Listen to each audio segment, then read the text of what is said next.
இன்றைக்கி நம்ம ஜாமெட்ரியில் ஒரு ப்ராப்ளத்தை பார்ப்போம். அதாவது கொஸ்டின் வந்து PS perpendicular to QR.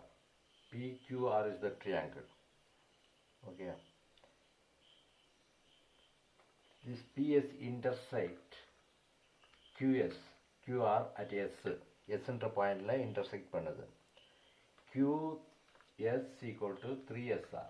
QS equal to 3SRன்னு ஒரு கண்டிஷன் கொடுத்துட்டோம். நம்ம ப்ரூவ் பண்ண வேண்டியது 2PQ squared equal to 2PR squared plus QR squaredன்னு ப்ரூவ் பண்ணணும். ஓகே, PQRன்ற ட்ரையாங்கிள் எஸ்ன்றது இன்டர்செக்ட் பண்ணுது. இது வந்து பர்பெண்டிகுலர், ரெண்டுமே பர்பெண்டிகுலராக இருக்கும். இது வந்து பிதாகரஸ் தேற்றத்தை வச்சு நம்ம இந்த இது ப்ரூவ் பண்ண போகிறோம். ஓகே, அதாவது இந்த ட்ரையாங்கிளை இதை இன்டர்செக்ட் பண்ணுது இந்த இடத்துல பெர்பெண்டிகுலராக ரைட் ஆங்கிள். அப்போ ரெண்டு ட்ரையாங்கிள் நமக்கு கிடைக்குது. PQR ஒரு ட்ரையாங்கிள், அதில் வந்து இன்டர்செக்ட் பண்ணும்போது இது ரெண்டாக மாறுது. ஓகே, ஃபஸ்ட்டு நம்ம PSRன்ற ட்ரையாங்கிளை எடுக்க போகிறோம். ட்ரையாங்கிள் PSR இந்த ட்ரையாங்கிள் எடுத்தோம்னா பிதாகரஸ் தியரப்படி நமக்கு வந்து இந்த PR squared is equal to PS squared plus SR squared. Equation 1. Okay, அடுத்து இந்த ட்ரையாங்கிள் எடுக்கிறோம். ட்ரையாங்கிள் PQSன்ற ட்ரையாங்கிள் எடுக்கிறோம். இதில் வந்து இது பிதாகரஸ் தேற்றத்தை பண்ணும்போது PQ squared equal to QS squared plus PS squared. QS squared plus PS squared. இது equation 2. இப்போ 1 minus 2, equation 1 minus 2 பண்ணும்போது PR squared minus PQ squared minus PQ squared equal to PS squared plus SR squared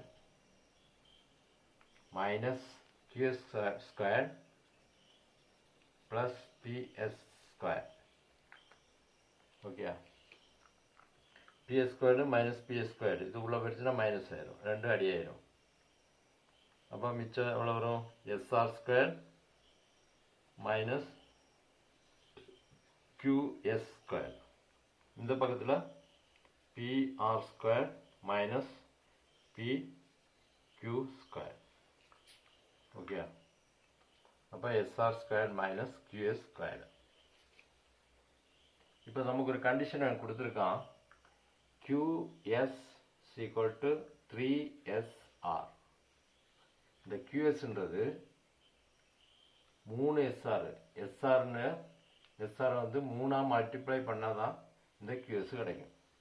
okay, அதாவது SR இது வந்து SR. இந்த SR மாதிரி 3 பாகம், 3 SR சேர்ந்து தான் ஒரு QS. அதாவது ஒரு லைன் இருக்குன்னு வச்சுக்கோங்க. இப்போ SR ஒரு SR, 2 SR, 3 SR இவ்வளவு சேர்ந்து தான் ஒரு QS.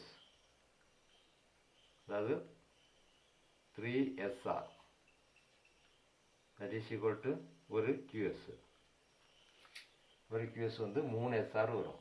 இப்போ இதை எடுத்தோம்னா QSன்றது 3 SR, அதோட கூட இன்னொரு SR வந்துடும். அப்போ 4 SR. மொத்தம் QRன்றது எவ்வளவு? இதில் ஒரு 3 SR, இதில் ஒரு SR, அப்போ 4 SR வரும். 4 SR. QR வந்து QR is equal to 4SR. Okay,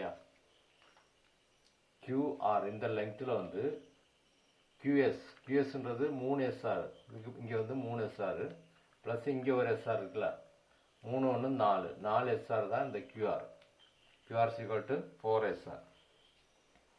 இப்போ இந்த ஈக்குவேஷனில் நம்ம இதை அப்ளை பண்ண போகிறோம். ஓகே, அப்போ SRன்றது எவ்வளவு? இந்த 4 இங்கே வந்துச்சுன்னா QR by 4. QR by 4 squared minus QS. QSன்றது QSன்றது இதில் இருந்து எடுங்க. QR மொத்தம் வந்து இது வந்து 4 பாகம். அந்த QSன்றது வந்து 4ல் 3 பாகம் QS வந்துடும். QR 4ஆக பிரிச்சிடும். 1 2 3 இங்கே 1 4 பாகமாக பிரிச்சிடும். இந்த 3 பாகம் எவ்வளவு சேர்ந்தது தான் SR. அப்புறம் ஒரு பாகம் SR சேர்த்துனா மொத்தம் 4 பாகம். QR 4ஆக பிரிச்சிட்டோம்னா இந்த QSக்குள்ளே எவ்வளோ இருக்குது? 3 பாகம் இருக்கும். அந்த 4 பாகத்தில் 3/4 பாகம் 3/4 3/4 ஆஃப் QR. மொத்தத்தில் இருக்கிறதுல 3/4 பாகம் இதில் வந்துடும், QSல் வந்துடும். 3/4 of QR equal to QS. Okay, அது 1 2 3 QS வந்து 3 SR சேர்ந்தது தான் ஒரு QS. இது ஒரு SR, இது ஒரு SR, இது ஒரு SR. இது 3 சேர்ந்து தான் ஒரு QS. அப்புறம் ஒரு SR இது இருக்கு. அப்போ இது ஒரு SR. மொத்தம் எத்தனை SR இருக்கு? 4 SR. 4ஆக பிரிச்சிடும். அப்போ QRன்றது 4 SRக்கு சமம்.